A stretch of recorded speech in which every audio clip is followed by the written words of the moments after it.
ஆஹா கல்யாணம் தொடரில் அழகியை கொல்ல நினைத்த அனாமிகாவிடமிருந்து டைவர்ஸ் வாங்கியே தீருவேன் என்று பிடிவாதமாக இருக்கிற விஜய். கேஸில் இந்த விஷயத்தை சேர்த்தா ஈஸியாக டைவர்ஸ் கிடைக்குன்னு வக்கீல் மூலயமா கோர்ட்டுக்கு போகிறாரு. கேஸும் இறங்கி வருது. அங்கே விசாரிக்கிறாங்க. அனாமிகா தரப்பு வக்கீல் சுமத்தப்படும் குற்றச்சாட்டுக்கு எந்தவித ஆதாரமும் இல்லைன்றும், எப்படியாவது அனாமிகாவிடமிருந்து பிரிய வேணும்னு விஜய் நினைக்கிறாருன்னு அவங்க தரப்பு வக்கீல் வாதிடுறாங்க.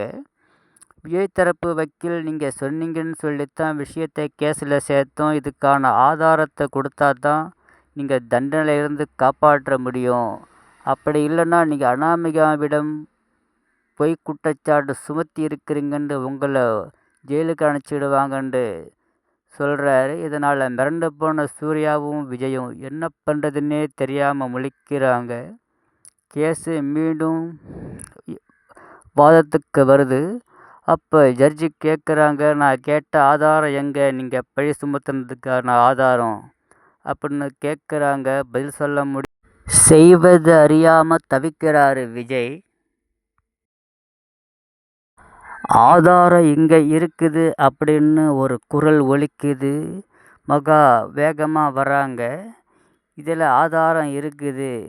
அனாமிகா ஷோரூமில் தள்ளி அழகியை பூட்டினதுக்கான ஆதாரம் இருக்குது அப்படின்னு சொல்லி ஒரு பென்டிரைவரை கொடுக்குறாங்க. நடந்த காட்சிகளை கண்ணெதிரே கொண்டு வருது அந்த வீடியோ. அதை பார்க்குற நீதிபதி சற்றும் யோசிக்காமல் விஜய்க்கும் அனாமிகாவுக்கும் டைவர்ஸ் கொடுப்பதா அதிரடியாக அறிவிக்கிறாங்க. அவங்க கேட்ட ஜீவனாம்சத்தை நீங்கள் கொடுக்கணும். தீர்ப்பை கேட்டு விஜயும் சூர்யாவும் சந்தோஷப்படும் நிலையில் மகாவுக்கு இதில் சந்தோஷம் இல்லை.